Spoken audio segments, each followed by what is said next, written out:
How wonderful to see all of you this evening. Thank you for being here. We're going to begin, as we always do, with spiritual mind treatment. So join me in knowing the truth that there is a presence and a power that dwells in, through, and as all things. It is the creator of all things. It is the essence of all things. It is what animates all of life.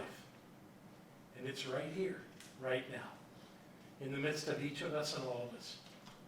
And it is that energy and that power and that wisdom that we claim as our own. And it is our own, because we are this presence. And knowing that this is so, we simply allow this night to unfold.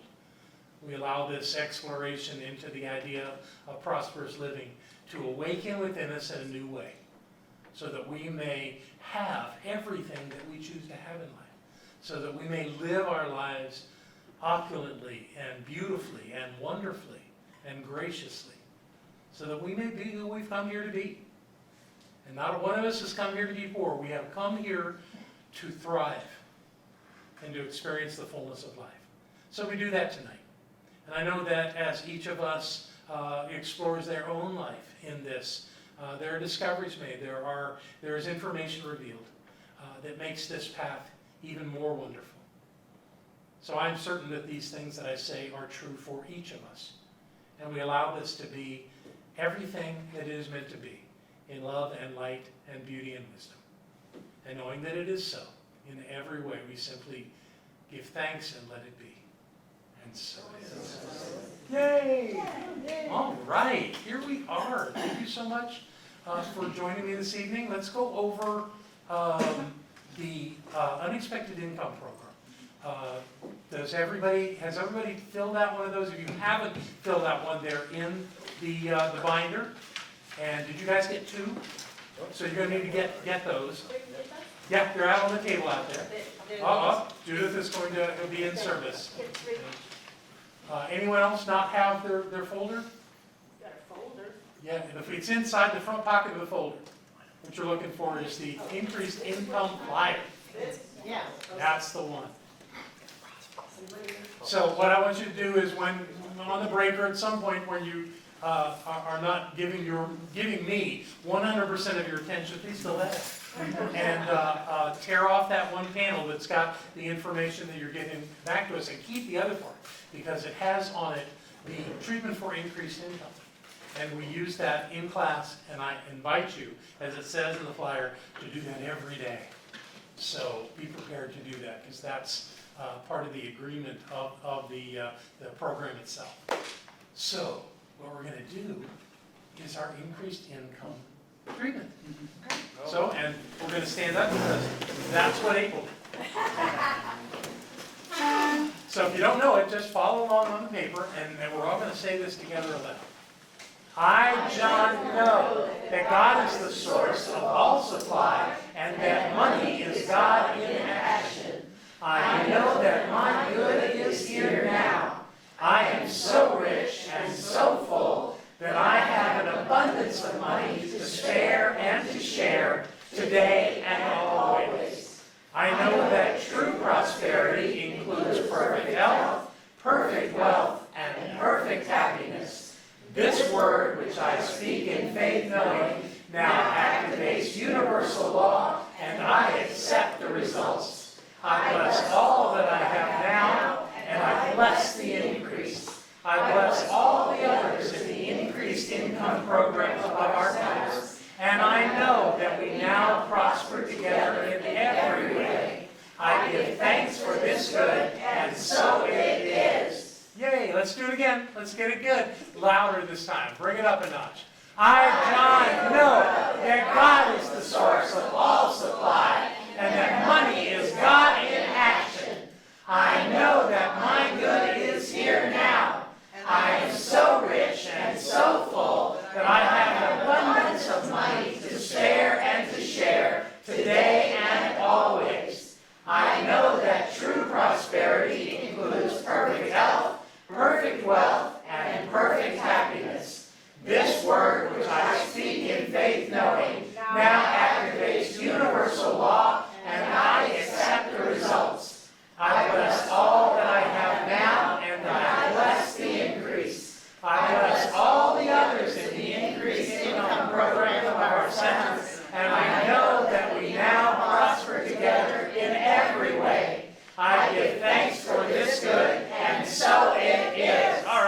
Hey, well done. All right. So a couple things about that. I love that it says universal law. I love that because there is really only one law. We give it a lot of names. We have a lot of perceptions of it. But it's like the team of people, the blind people who are touching the elephant and all describe it differently, but it's the same elephant. So that's really, to me, the only reason that some people think we have spiritual laws. We have a spiritual law and it applies to everything. The other thing on there is, I don't care whether you say class or center. It was class for a while. Yeah, it was, so I don't care which way you do it. Either way works, I don't care. Okay. Right. Oh, just include. And I'm getting over the fact that April just walked in front of the camera. Yeah. Several people. That's all right. Yeah. Yeah, those of you that are watching this online, Well, I, get used to it. We walk in front of the camera. I say the center and the. Well, that's great. Yeah. So the deal is, to be in this program, you're going to say that at least one time a day. Barbara would tell you to say it 100 times a day. But you do what you want to do. The fact is, the whole point of it is that you get those words, those concepts into your consciousness in such a way that you allow yourself to be open to receiving from sources that you weren't expecting. And so that you can come tell us about it and share your 10% tithe, that's redundant, but it's the way it is, with the center. But understand, this isn't about your job or money that you were expecting from any particular source. It's about something that shows up that's an increase. It wasn't expected. Well, you're expecting it, but you're not expecting it from any particular source. That's the point of this. And my experience is that virtually all of us get this during the 8 weeks of the class. And this class is actually a 50-week class. A 50-day class, 50 days of doing it. And anything you do for 50 days is certainly going to have an impact on your life. So please do it, and if you do, and if you commit to that and make that happen, you will have things happen in your life that will surprise you. And then you can tell us about it. So to demonstrate how that works, do we have anyone tonight that has received unexpected income? And welcome. Oh, good to see you, sir. You're first? Yes. Oh, please, well, that was convenient. David, you can come up too. You're ready to do that. Yeah, we still do a line. Well, then maybe we will. We'll see. Okay, so this actually happened the week before class got started. There was two things. One's a long story. To make it short, I finally got a stimulus check. I had written it up. A friend of mine in Florida and I were, each evening, we were texting each other saying, you know, did you get yours? No. Did you get yours? No. You know? So that went on for about 3 or 4 weeks or something like that. Finally, he got his. So he stopped asking. And so, and I really kind of had to do some work on this because he, it sounded very right to me. He said, well, you should contact somebody. He said, write one of your senators, email one of your senators, or, make some noise, squeaky wheel. And finally, one day, I realized it was really starting to irk me. So I said, I'm going to let this go. I said, I'm doing very well right now. I'm very happy with what I have, and everything's going great. I'm not going to mess this up with getting all upset about this. So I let that go. And there was another instance where I apparently had money due to me, and it didn't show up. So I let that go too. I've done very nicely actually through this whole thing. And so anyway,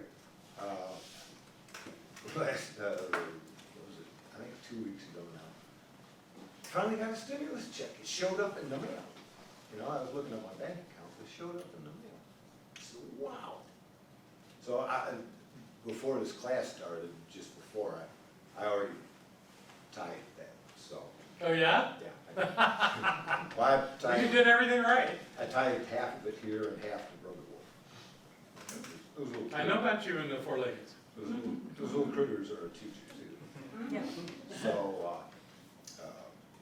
anyway, another one, $70 one showed up also. Cool. And, so I've got that one, I haven't dealt with that yet, so this is tied on that, so. Yay, fantastic. Could you all make sure you're speaking into the microphone? Come on, Dave. Hello.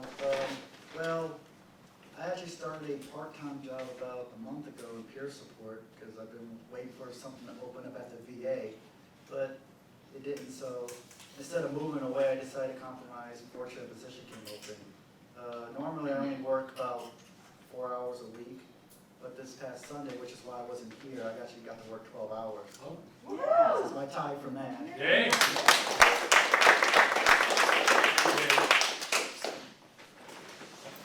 Yeah, sorry.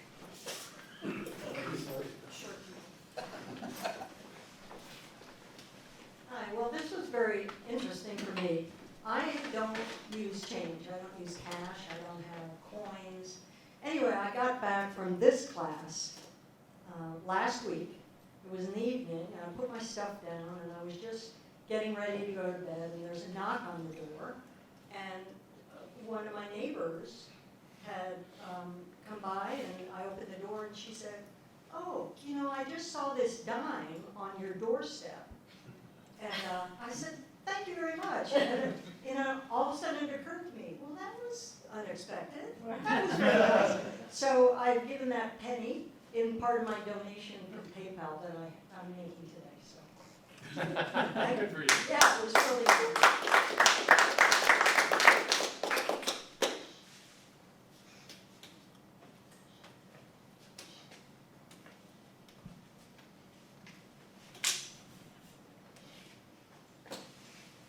This is actually for Troy, but it goes in both our bank accounts. And he was the only one under the weather today, so I came in and said, last week we received in the mail apparently an overpayment for a medical bill that we had paid in the tune of $147. Woo! So that was totally unexpected, so here's my. Yay.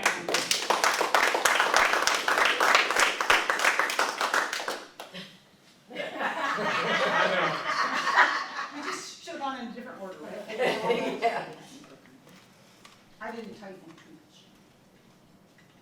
You lose them at Oh, did it?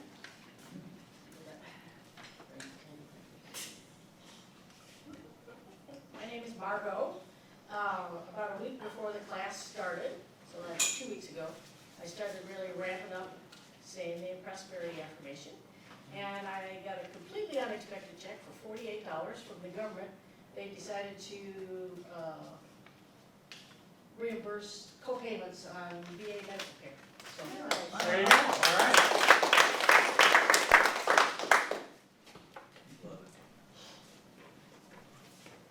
Ed and I say the prosperity prayer every morning, at least one time, sometimes two.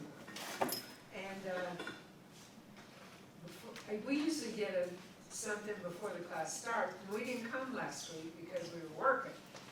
But on Friday, we did a house, and the man gave me $100 tip. So here's my. Hey. Anyone else? Okay.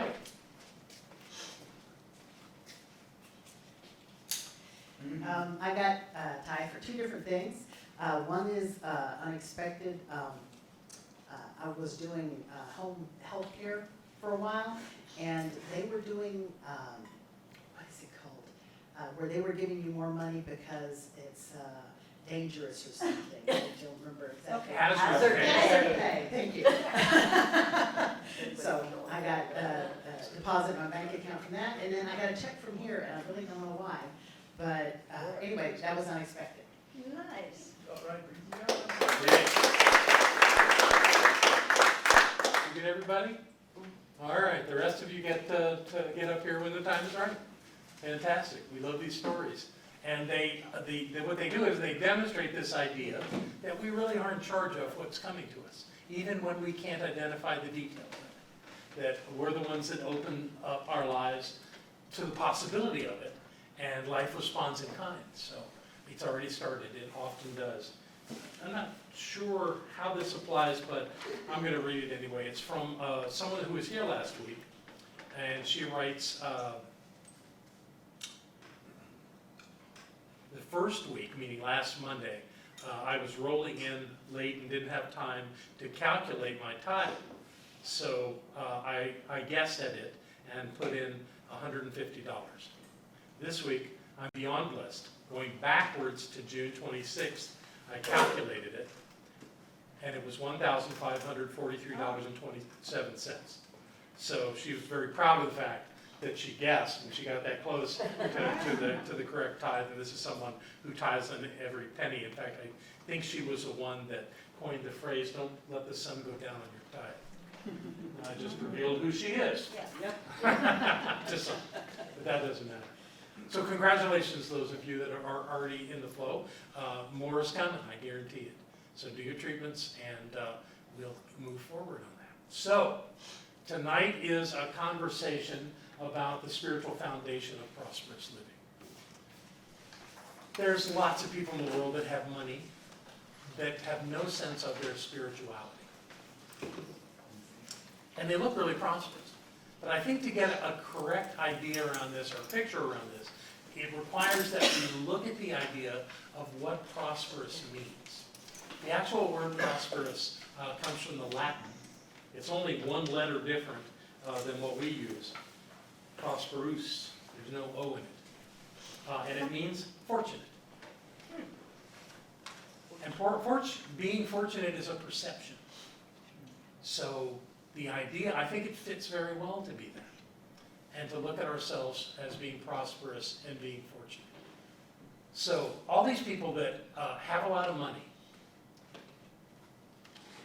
and have no spiritual aspect of that in their lives. They're not conscious of their spiritual nature. That's just not who they are, but they have money.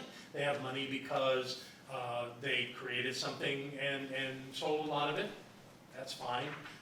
They went in a business that makes lots of money, like entertainment, and they were successful there. You have people that inherit great amounts of money. And then you have people that win lotteries. I mean, this is just a sampling of the things that the way people end up with a lot of money. But just having money is only one element of this idea of prosperity. There's much more to it than that. And to me, the idea of being prosperous is about being in balance in your life. It's not about what's in your checking account. I had a teacher once that used the phrase that all you can be guaranteed from money is to be comfortable in your misery.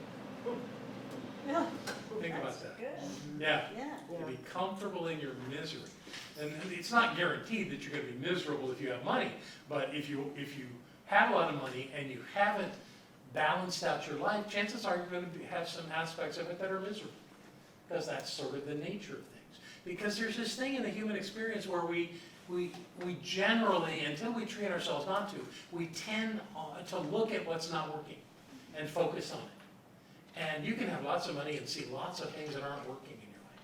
So this is not just about money.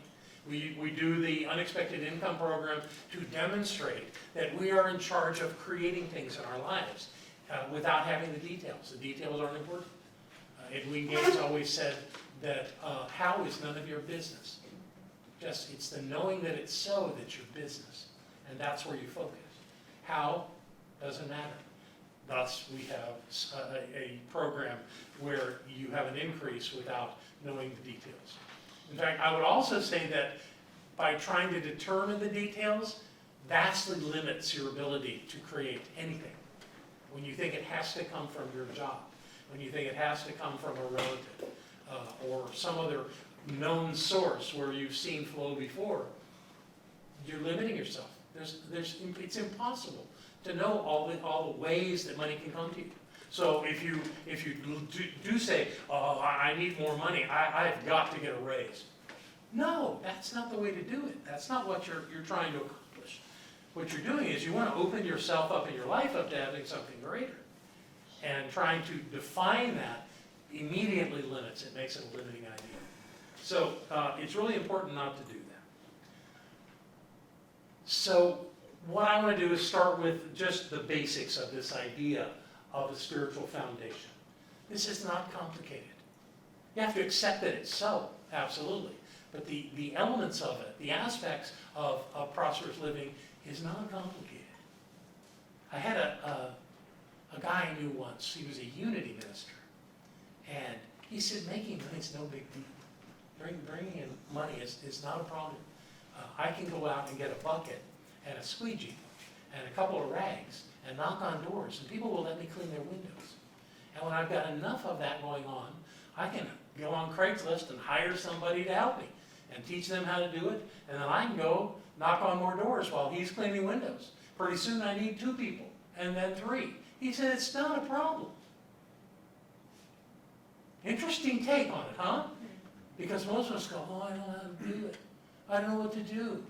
It just never seems to work out for me. I'm always needing more money. No! You're setting yourself up when you do that. So let's go through the points that I want to share with you. Oh, I wanted to show you that for a while just to have you salivate a little bit. Okay, everybody got it? Moving on. Keys to living a prosperous life. I'm going to go through these guys quickly, but one at a time. Aspire to live prosperously is the first one. Well, that's a no-brainer. But you'd be surprised how many people don't aspire to be prosperous.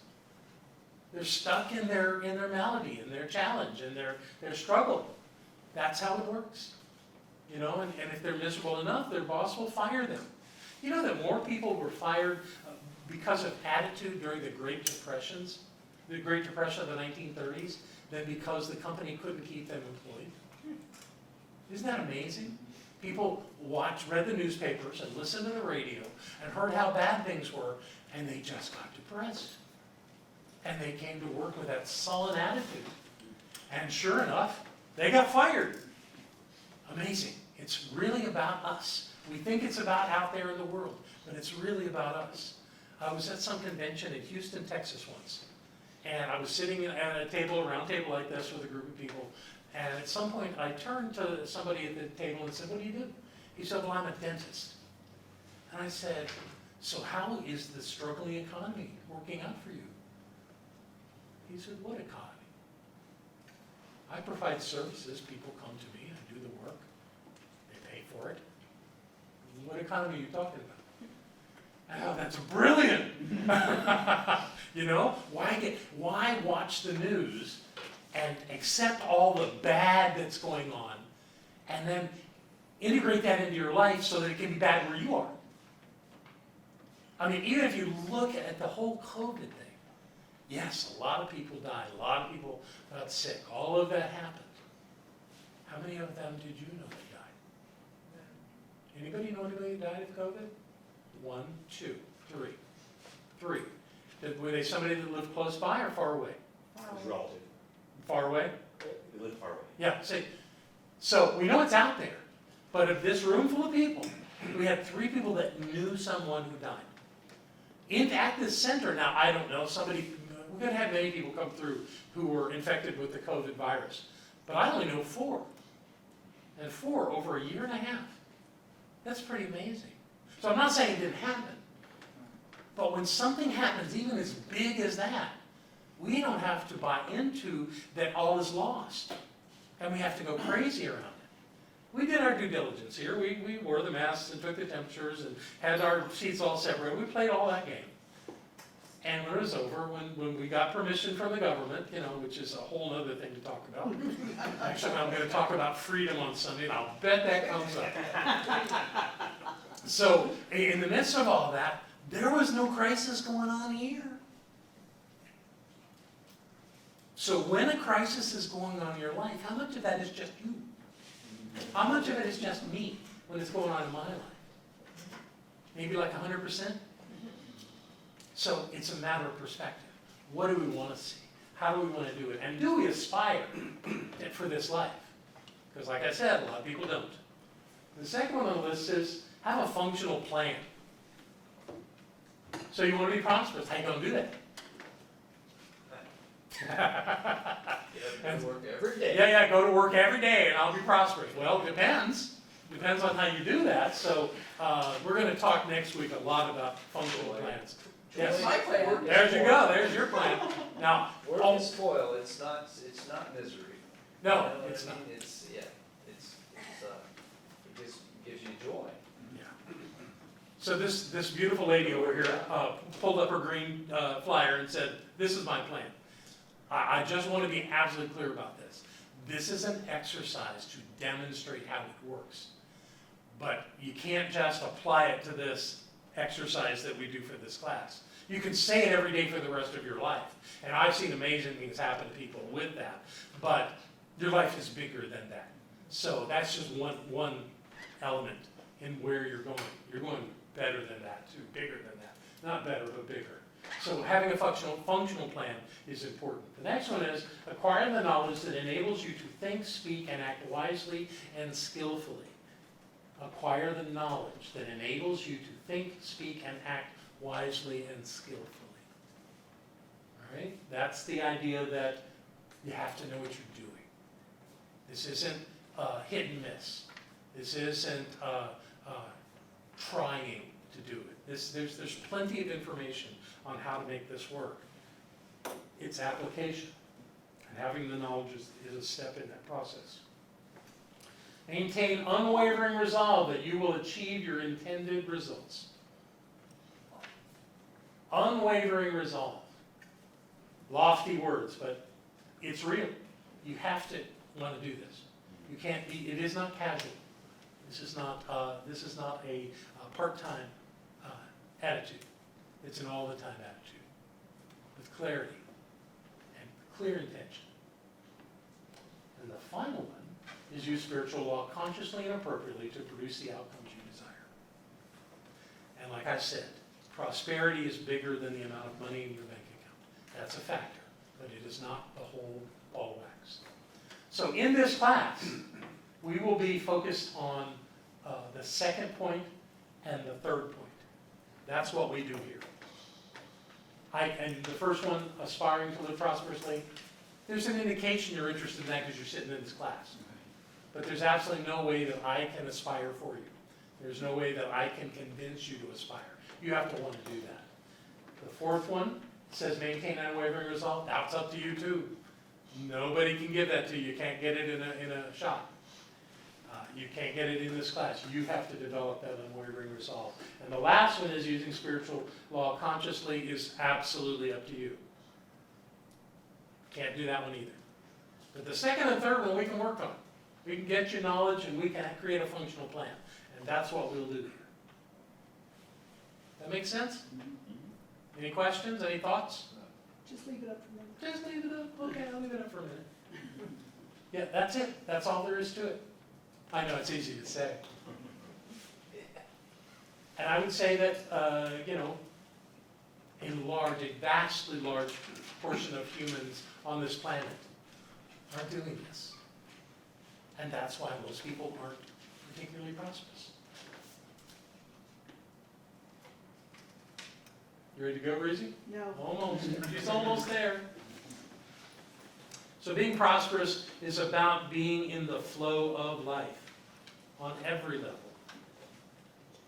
It's about having resources. It's about identifying your resources and using them well. And we all have resources. Whoops, I'm moving too fast. I gotta stay there for a minute. So, most people are focused on what's not working. They're trying to fix their problems. You'll never get anywhere fixing your problems. You have to focus on creating the life you want to have. When you're creating the life you want to have, your problems will fix themselves. Or you will just intuitively know what to do. But when and that's what we do, we get myopically focused on the problem. And whatever we focus on, we're achieving, we're creating.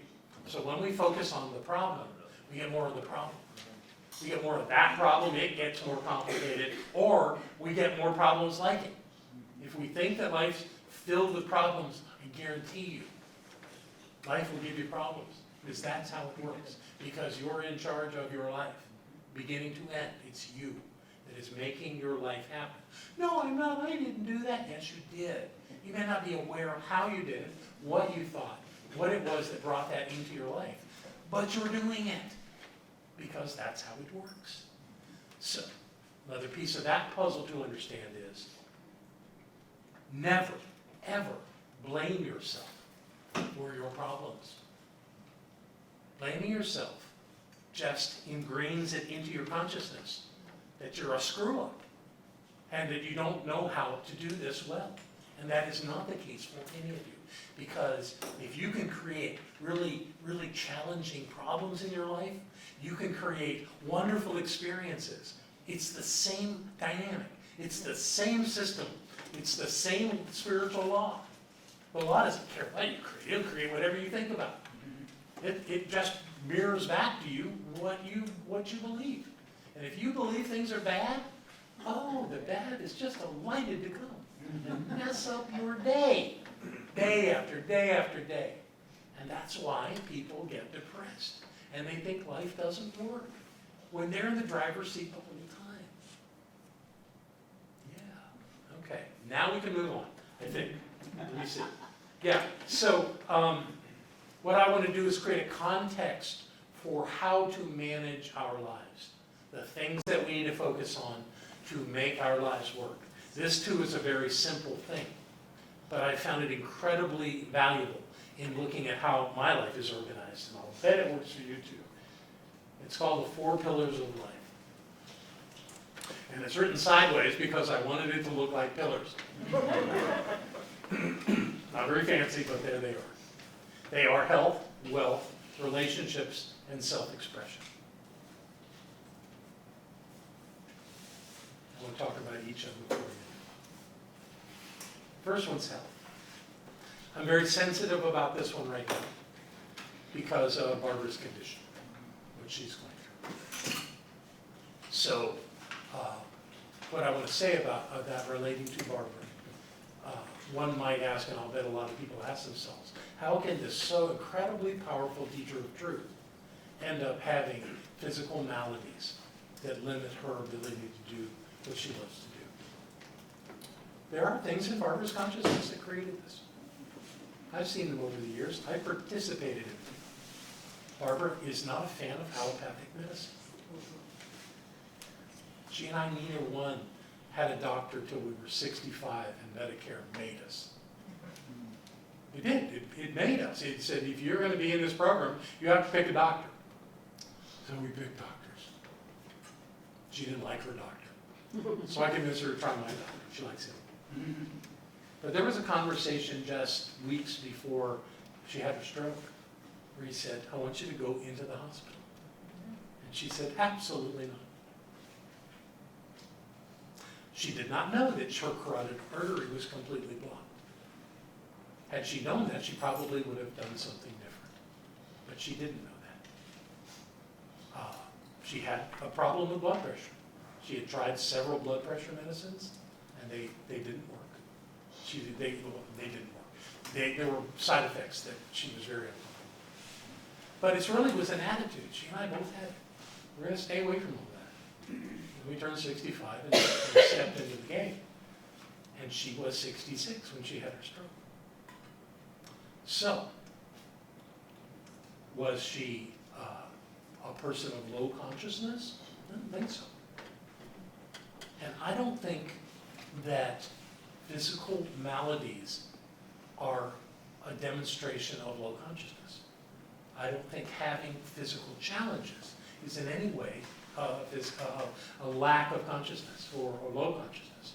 I think it's part of the learning experience of life. So I do recommend now that I know a bunch more that we take care of ourselves physically, that we go to the doctor, that we, God, I've got more doctors right now than I ever imagined.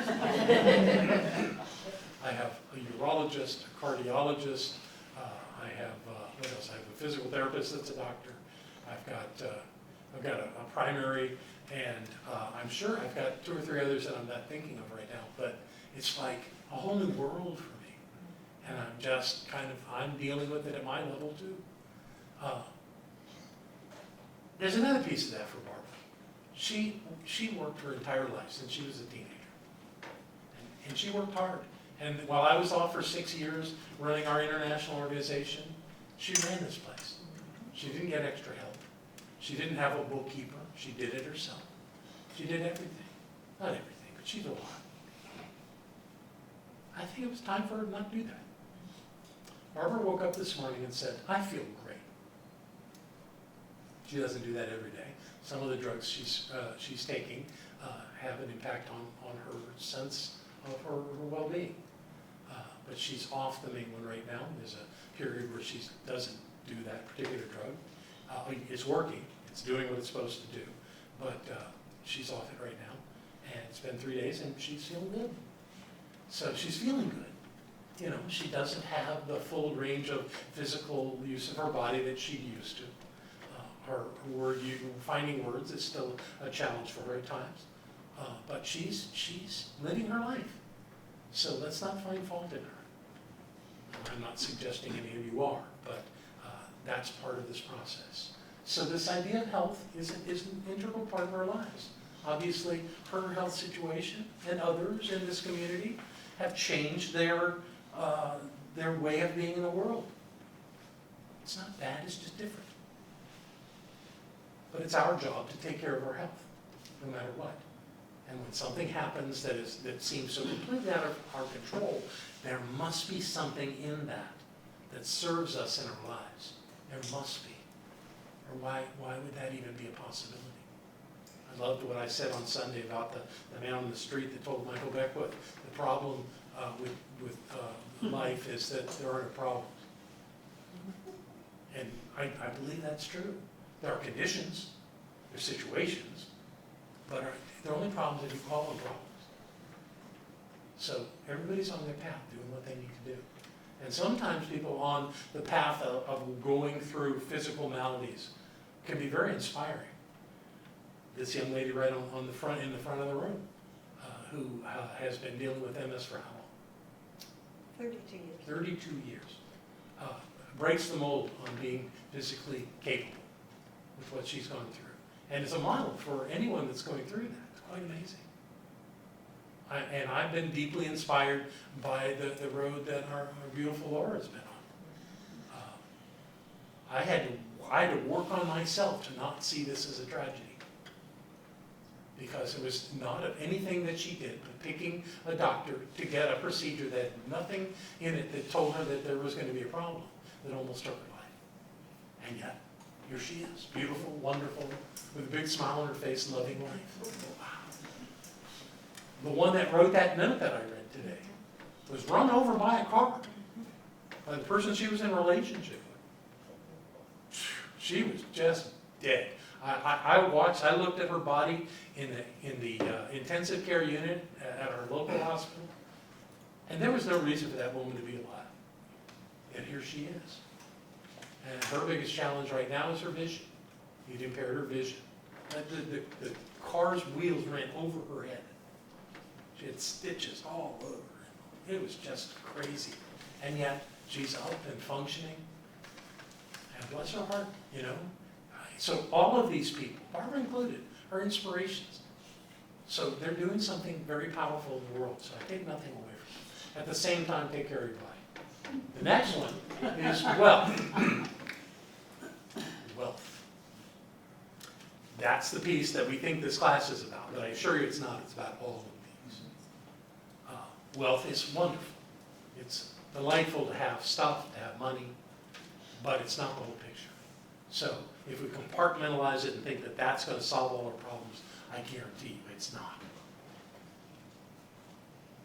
So having money, absolutely. Everybody can do it. Let's have money. But let's not make it the major and single focus, myopic of our lives. That will not take us to the place that we want. Relationships. Relationships are essential to life. My old favorite line is that if relationships weren't important, there's enough planets out there that could sustain life that we would each have our own. But that doesn't work. If you think not, watch the movie Castaway and watch that actor. Tom Hanks. I was just trying to go to where what he did. Watch that character that Tom Hanks played deal with being alone for an excessive period of time. Not by his own choice, he just ended up on this island by himself. And how he created a relationship with a volleyball to maintain his sanity. Quite fascinating. And what a good study on how important relationships are. Now, one thing I can say about relationships in relating to prosperity is divorce is really expensive. Except for attorneys, of course. They do fine. But every time, as far as primary relations, every time one ends, it's almost a start over time in one's life. You know, it's like, okay, we're going to start over. And not that to say that someone going through a divorce doesn't have assets, doesn't have things. They do. But still, there's something about that that's a restart point in most everybody's life. And the question is also, who do you hang with? How do they impact your sense of yourself and your sense of being a prosperous person? If you're hanging around people that are struggling, people that are complaining, people that are finding fault and judging, that's impacting you. No, it's them. They're doing that. I'll just let them do it. No, they're influencing you. You're in their energy field, and they're impacting your energy field. It doesn't work to be around them, and I'm not, I am kind of telling you, if you look at the people you associate with, and are those healthy relationships, and is that person living the kind of life that you want to live? It's an interesting thought. Probably Last- shouldn't always do that with family. Well, that's true, but there's plenty of us that have learned to do fine without having regular and ongoing relationships with some family members. And I've told my sisters that I love them, but I do not want them in my life, because the kind of things we're talking about just don't work for me. And they protest and call me and complain that I won't talk back to them, but I don't want to. And I just prefer to love them from a distance. So you make your choices. The last one up there is self-expression. That's about what you bring to life. Could be your job, it doesn't have to be. It could be an avocation, something that you do on your off time from work. So there are a lot of people that they go to work, but they don't live to go to work. They work so that they can have a life. And so it doesn't matter. And some of us have the wonderful benefit of living our purpose and our life through the expression that we do in the world. So it doesn't really matter. There's no right or wrong way to do it. What's important is there be an element of your life where you're in service to others, where you're contributing to the betterment of mankind. Don't think that you can't. Everybody can. Everybody does in one way or another if they're paying attention.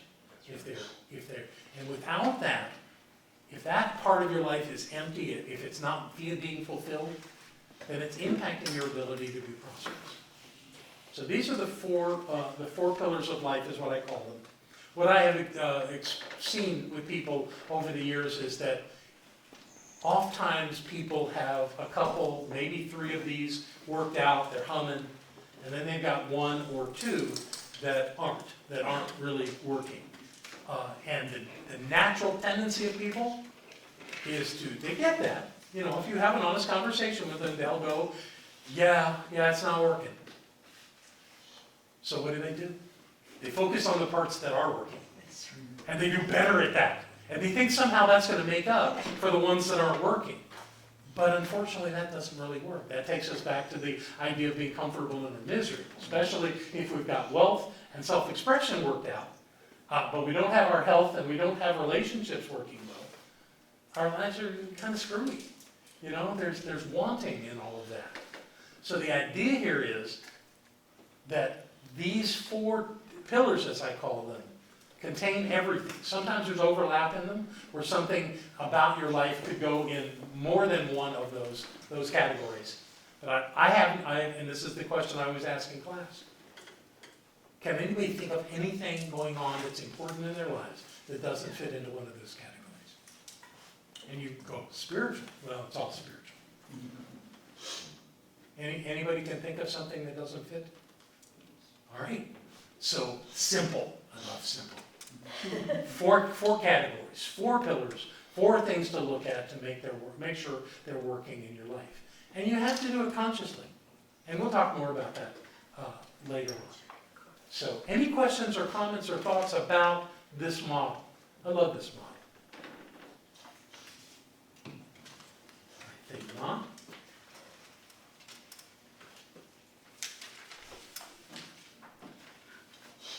So let's see what else I want to tell you about this. Earlier, you were talking about not becoming involved, like hear about the economy and Yeah. stuff, and not becoming involved with that. And that sounds right, but I mean, when you're hearing about the environment and, I mean, there's just so much stuff going on. And I mean, all the racial stuff, I mean, how do you stay informed on some level, Good question. not get caught up in it, That's the key. not bury your head? Well, that's the key. And it is not getting caught up in it, not buying into it as a problem. Many of my teachers have said, and colleagues have said, that everything on the news is a request for prayer. And if you look at it that way, okay, you can treat knowing that it's all worked out. And if you have the unique ability to see the value in difficult situations, go for it. But most people can't. Most people take it the way it's presented. And inevitably, the news presents it as a problem. So if you buy into it as a problem, you get a problem. But if you know that there's an evolving nature of the human experience, then you allow the condition that you hear about to be an element of somehow the evolving structure of our species. And if you can do that and bless it and not get caught up in it, you're doing it. There was a guy that used to come to sweat lodges, not sweat lodges, to Vision Quest, which is a Native American experience where you go out on your own for 4 days and 4 nights with no food and no water, and you do what's called crying for a vision. You ask for a vision for your life. And I remember that there was a guy from Florida that used to come to those that I went to, and his name was Crow Dog. That was his spirit name. And we called him Corn Dog. But anytime he heard anything that sounded like a problem, he would smile at the person saying, "You can't hook me. You can't get me. I'm good." And he wouldn't buy into it. And in essence, he was telling them that they were creating a problem. So if you watch the news and you see problems, then you're getting hooked. And I don't know how to do that on an ongoing basis. I do it though. I'll check the news, but I won't go through watching endless reports on television. I have a little app on my phone with the headlines. And I'll click on them, look at them. And Barbara and I are sitting having dinner last night. And you all have heard that a condominium collapsed in Surfside, which is very near where we stay when we go down there. It's right on the other side of an inlet. And so we know that building. Not that we know anybody in that building, but we know exactly where it is. And we were sitting doing that, and for some reason, I got on my little app. And I was like, oh no. And there was this little story about a family who had gotten 16 calls from their parents/grandparents after the collapse, with nothing but static when they would answer. But they knew where it was coming from. They had caller ID. It was coming from their parents, grandparents that were in that building. And I told Barbara, and Barbara started crying. And she couldn't eat her dinner. And I felt like a fool.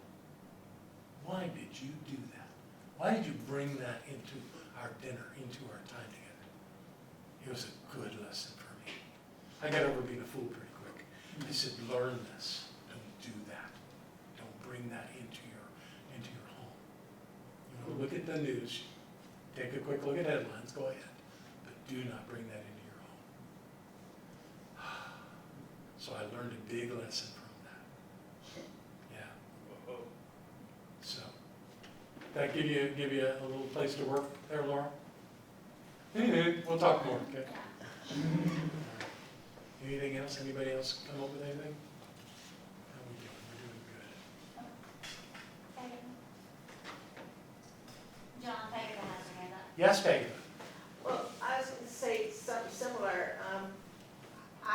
When people tell me about the news and things, I think about that I can focus on what's right in the world Mhm. and hold that space for it, and I feel that's my job, Good for all you. right? However, I have a real hard time doing that with my father, all right? Because all he wants to do is tell me everything that's wrong with my mother and everything that's wrong with the world and stuff. Right. And, you know, and I'm like not wanting to have a discussion with him about it, not wanting to argue with him about it, but how do you listen to somebody that when you're with them, that's what they talk about 24/7, you know? Well, all of our, let me go back, all of our relationships are choice. Even the ones we're blood kin with. It's always a choice. And I'm not suggesting you don't have a relationship with your dad. What I would do in a situation like that where you're not going to abandon him and walk away from him is tell him how much you love him and how hard it is to hear that. You know, so that he becomes more conscious of what he's doing to you. And just love him, you know? Because if you stop loving him, your life's not going to work. And you can't anyway. You can deny it, but you can't really stop it. I've committed to the challenge to go down once a month. so Right. I know you have. definitely So you're working going down on and you that see your parents on a from my regular point of view. basis. It's Yeah. hard to hear what Dad says. Yeah. I'm not sure he's going to stop. But be true to yourself by being able to tell him that it's hard for you to hear those things and how much you love him. And maybe he'll just mellow. He might. He might. And he might not. And you're going to just have to focus on loving him anyway. But if you're already committed, as you said, to hearing of the maladies of life on planet Earth and knowing that you rise above it in your consciousness, maybe he's your big challenger. See if you can rise above that. Yeah. So, good for you. Good for you. Yeah. Anything else? All right, let me look down my little piece of paper and see if there's anything else that I want to talk about here.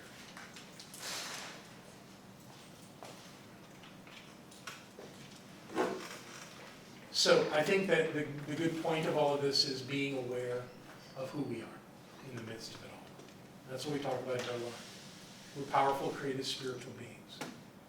We are whole. We are of no want in our lives. We have everything, either in physical form or in the potentiality of our lives. So being clear about who we are and believing that we have everything that is required to live our lives fully and completely gives us a vantage point that allows us to transcend a lot of these conditions that would normally be called problems. So that's the work, is remembering who we are and setting our sights on creating the life we've come to live. No matter what's going on right now, it doesn't matter. It doesn't matter what happens tomorrow. It's still our course, it's still our work. So that's what we do. Okay? One more peek. If we get caught up in a problem, the work is to let go of the problem and remember the truth. Because whatever we're thinking is what we're creating in our lives. So staying away from problems can be really, really helpful. All right. And with that, we're going to take a break. So what we're going to do next in class is that I have is everybody with me? Soon. They're almost there. Here we go. Okay, so what we're going to do now is I have a questionnaire for you, a 3-page list of questions that I would like, and you go ahead and pass them out now. I would like you to, as honestly as possible, answer. I'm not asking you to show this paper to anyone else. We're not looking for a true confession to the room. We're looking for you to be create an honest inventory of the state of your prosperity. and April's gonna get all those to you. So let me talk to the people that are watching this online. So, while the people in the room are doing this, we're gonna turn the camera off. You should be able to get all 3 of these forms for yourself on our website. So if you've gone to YouTube for this, go to CSLAsheville.org and go to classes, and you'll find the same video you're watching on YouTube, and you will find somewhere there very clearly where you can download these 3 pieces of information. So everybody in the room is going to be working on that. We're going to turn the camera off while that's happening, and then we're going to talk about it once we're done. So, thank you. This up.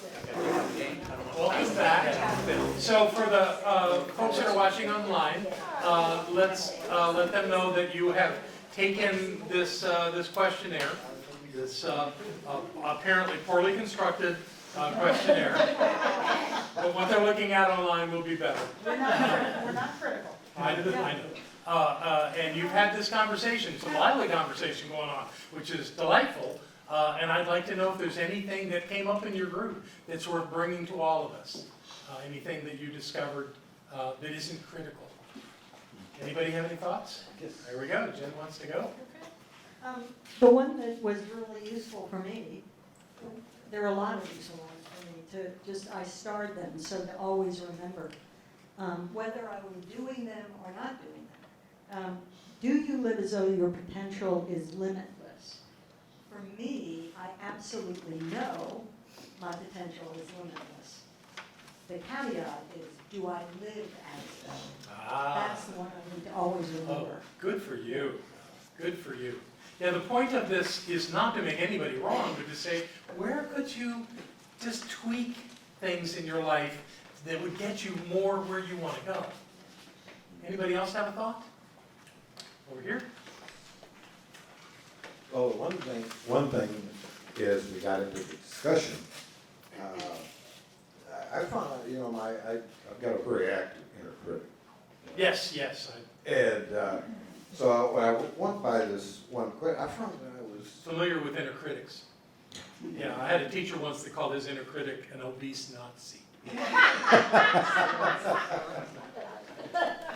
But I was aware of the judgmentalism. Mm-hmm. And these questions are not inclined one way or the other. No. They're just straight up. The one I was using was, do you find yourself habitually daydreaming or fantasizing?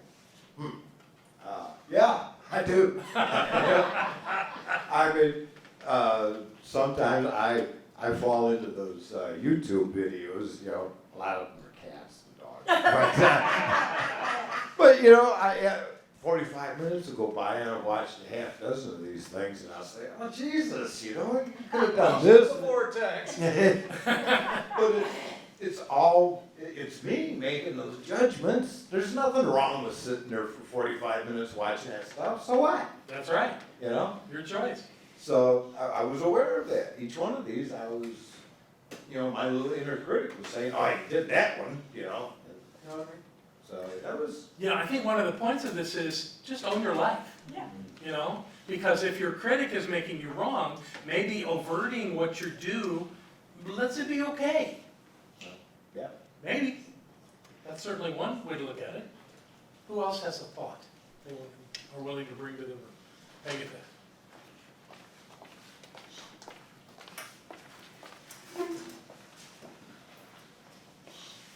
I was sharing with my table that when I got home from Florida this last time, because of the situation with my dad and stuff, that I was asking myself, well, what does it feel like to have my inner being be in charge? What does it feel like, to feel like I'm in alignment all day long?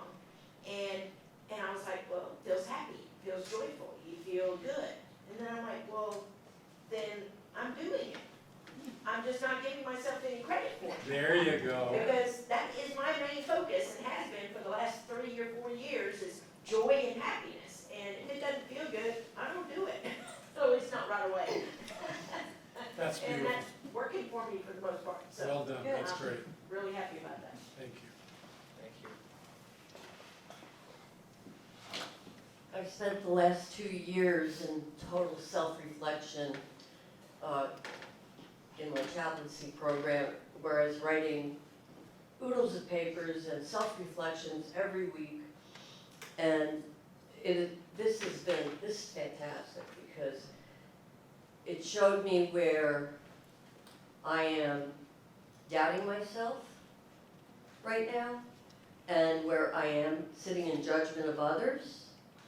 And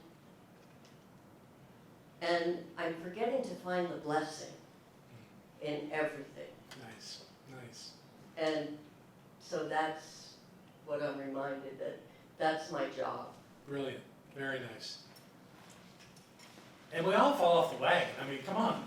There's no such thing as always being in that space of clarity and knowing. We veer away from that. So just come back. It's okay.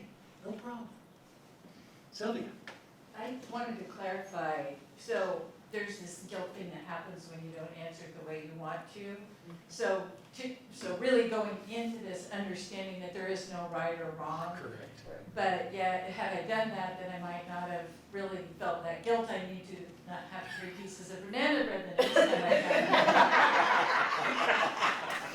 But the primary purpose of doing this was,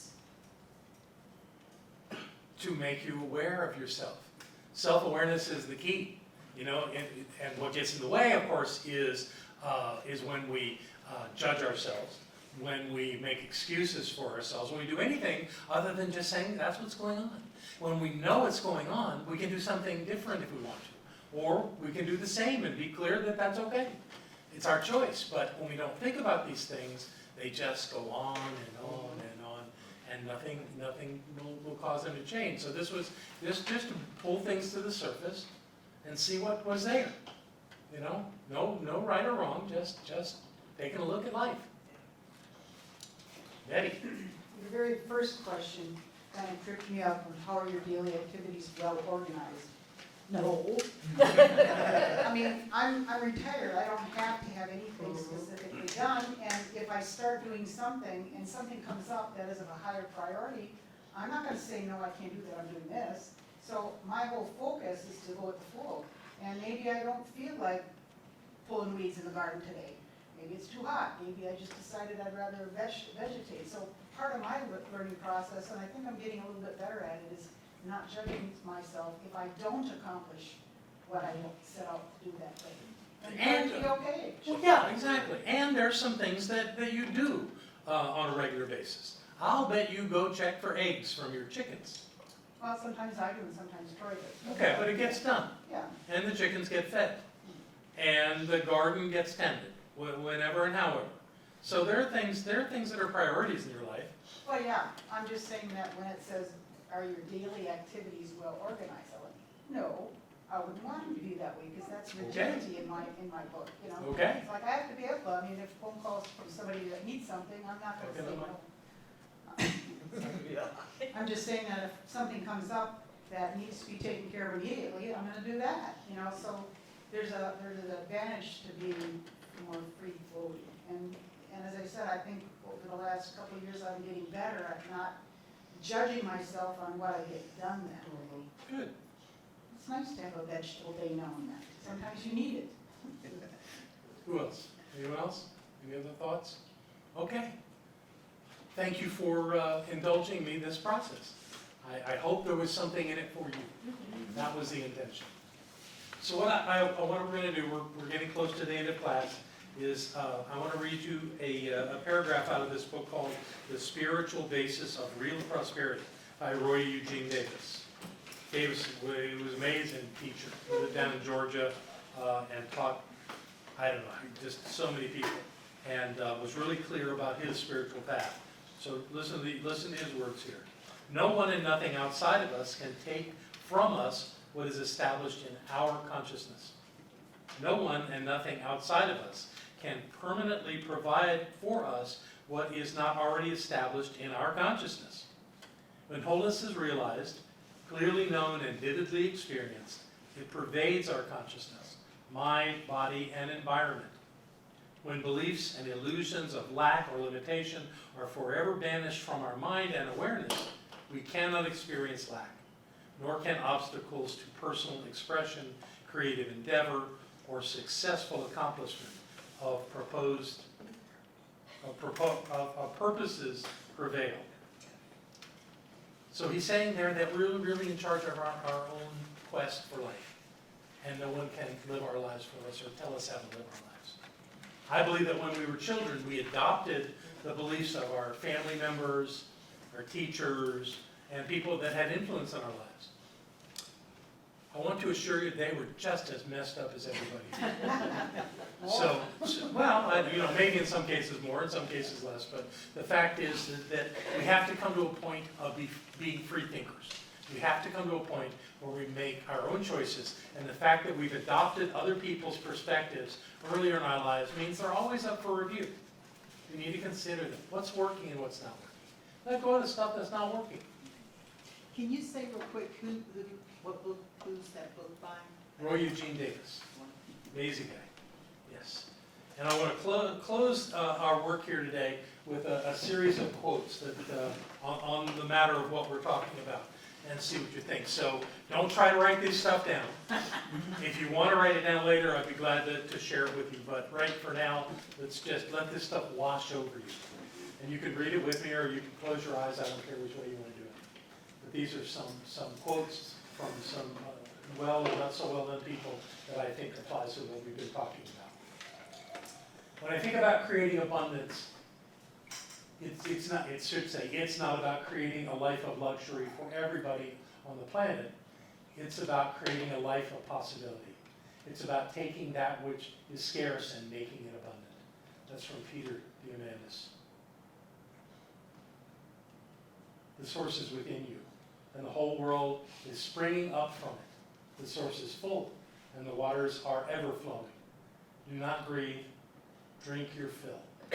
Don't think it will ever run dry, this endless ocean.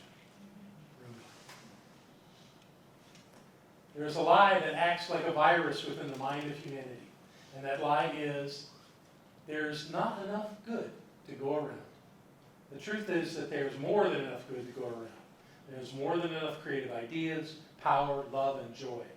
If you believe it, it will show up for you. That's the truth. I'm going to go back. From earliest times, man has been beset with supply problems. In the search for security, he has overlooked the greatest channel of good, namely himself, as the source of infinite creation. Arthur Thomas. We see the universe as solid fact. God sees it as liquid law. Oh, I like that. That's Ralph Waldo Emerson. Both abundance and lack exist in our lives as parallel realities. It is always our conscious choice as to which secret garden we shall tend. Sarah Brett.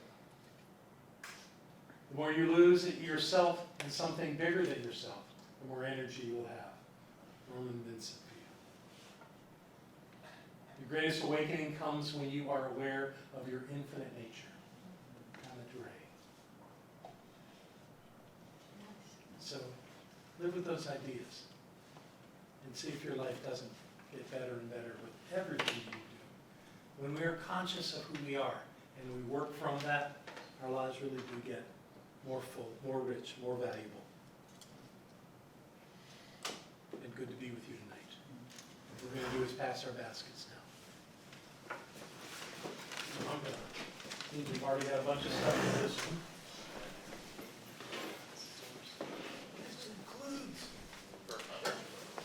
So if someone would, when it gets to the end of each of these rows of tables, if you would bring them back up to me, I would be grateful. So if you have something that you're giving tonight, hold it close. And while people are finishing up and getting ready for that, to explain why we do this. Yes, the money is used to take care of the expenses of our center, and we're very grateful for that. But there's something wonderful that happens to the giver. Something wonderful that when someone flows away from themselves, because what is being said with that is, I got something of value, and I'm willing to create this exchange in doing this. So it's really important, I think, to bless the money that we give. So I'll bless this money that is in the basket, and you bless what you're holding. And know with me that the presence and the power of the one creative force in the universe is right here, right now. It's always been here, it always will be here. It is the essence of who we are. And as we have done our good work tonight, we are in a higher place of knowing, in a clearer place of understanding our lives. And we take this that we've gotten here tonight, we do our good work. And at this moment, we create an exchange. We created in the idea of being grateful, of being blessed, and of giving back to the source of life, which happens to run through this center as well as many other places. So I know that these gifts are blessed, they are pure, and the giver is blessed in every single case. And we simply let this be the truth right here and right now, in all that we do, all that we think, in gratitude and love.